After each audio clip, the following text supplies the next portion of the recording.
Lebih 6,000 flat bina ikut tempahan BTO dilancarkan hari ini di 7 lokasi iaitu di Bedok, Bishan, Bukit Merah, Bukit Panjang, Jurong West, Queenstown dan Woodlands. Hampir 70% daripada flat yang ditawarkan mempunyai tempoh menunggu tidak melebihi 4 tahun. Sementara itu, 2 daripada 8 projek yang ditawarkan kali ini di bawah model perumahan awam lokasi utama. HDB menyatakan subsidi lebih tinggi akan diberikan kepada mereka yang ingin membeli flat PLH di Bishan dan Queenstown. Ini agar harga rumah kekal dimampui rakyat di sini ekoran kenaikan harga rumah jualan semula. HDB turut menyatakan 20% daripada flat PLH di Alexandra Peaks dan Ulu Pandan Vista akan diperuntuk bagi keluarga pembeli kali pertama. Ini menurut sesetengah pakar akan membantu para pembeli kali pertama untuk mendapatkan flat mereka meskipun terdapat persaingan sengit. Flat-flat yang ditawarkan kali ini termasuk apartmen jagaan masyarakat. HDB sebelum ini menyatakan sekitar 250 flat seumpama itu akan ditawarkan di Bedok sebagai sebahagian projek Chai Chee Green. Apartmen-apartmen ini menyediakan kemudahan warga emas dengan khidmat jagaan yang boleh disesuaikan berdasarkan keperluan seseorang itu. Pemaju induk Bandar Eco Tianjin menyatakan tumpuan seterusnya projek itu adalah menjadikannya tempat di mana ekonomi rendah karbon boleh terus berkembang maju. Projek antara pemerintah Singapura dan China itu menyambut ulang tahunnya yang ke-15 tahun ini. Timbalan Perdana Menteri Lawrence Wong meraihkan ulang tahun projek ini semasa lawatan rasminya ke China yang bermula hari ini. Bandar Eco ini menempatkan lebih 150,000 penduduk dan dilengkapi dengan sekolah serta pusat beli belah yang besar. Semua bangunan di Bandar Eco ini juga mesra alam. Selain membina bandar yang selesa untuk didiami, pihak pemaju induk mahu menjadikan Bandar Eco Tianjin sebagai tempat yang menyokong syarikat-syarikat dalam ekonomi rendah karbon. Misalnya, syarikat kenderaan tanpa pemandu Singapura Movita memenangi tender awal tahun ini untuk menguji bas-bas tanpa pemandu di Bandar Eco ini. Matlamatnya, menjadikan armadanya sebahagian daripada rangkaian pengangkutan awam di sana.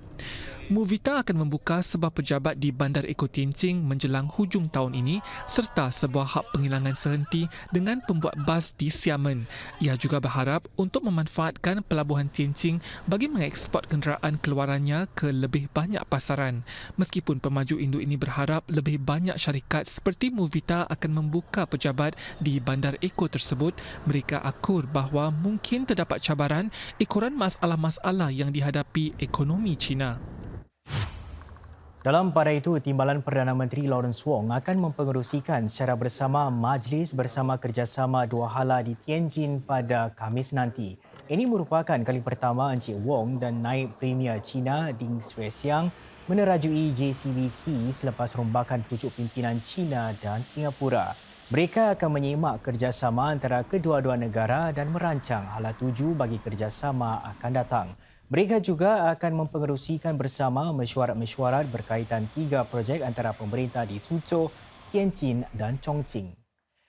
Encik Wong akan bertemu Setiausaha Parti Tianjin dan ahli Politburo Chen Min-e. Di Beijing pula, beliau akan bertemu Perdana Menteri Li Qiang dan Menteri Kewangan Baharu Lan Fo-an.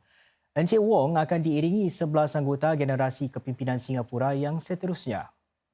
Presiden Tharman Shanmugaratnam menekankan penting bagi ASEAN hidup dengan tamadun-tamadun dunia yang lebih besar. ASEAN juga harus kekal bersatu, kata beliau, serta mengelak daripada terjerumus ke kancah peperangan nasionalisme yang menggugat rantau ini. Encik Tharman berucap demikian di acara pelancaran buku mengenai kesan ketamadunan terhadap budaya-budaya Asia Tenggara. We are advantaged by having civilizational influences that shaped us over a long period of time, and we should continue to evolve our national culture, informed and enriched by those civilizational influences, as well as our own national melding together of what we've had, what we've developed locally, and what we've developed as a region in Southeast Asia. Buku ini menggabungkan ceramah-ceramah yang disampaikan Profesor Wang Kung Wu bagi siri Institut Pengajian Dasar IPS. Menurut Profesor Wang, Asia Tenggara berjaya mengekalkan budaya-budaya lama dan tempatan meskipun pada waktu ia dijajah. Asia Tenggara kini sekumpulan negara-negara moden yang sedang mencari identiti serantau yang tersendiri. Menteri Kanan merangkap Menteri Penyelaras bagi Keselamatan Negara Teo Chee Hean berkata grid tenaga bersama ASEAN akan memastikan adanya lebih banyak bekalan tenaga rendah karbon.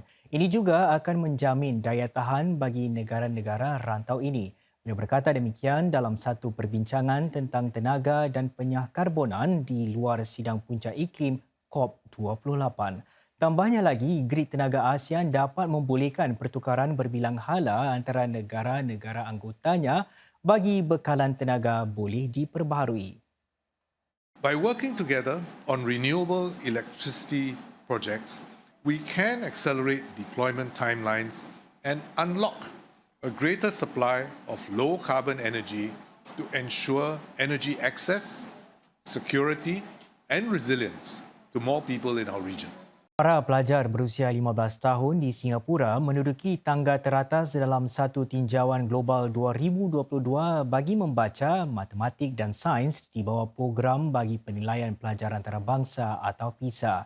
Singapura yang sebelum ini di tempat kedua mengatasi China dalam 3 kategori berdasarkan tinjauan sebelumnya.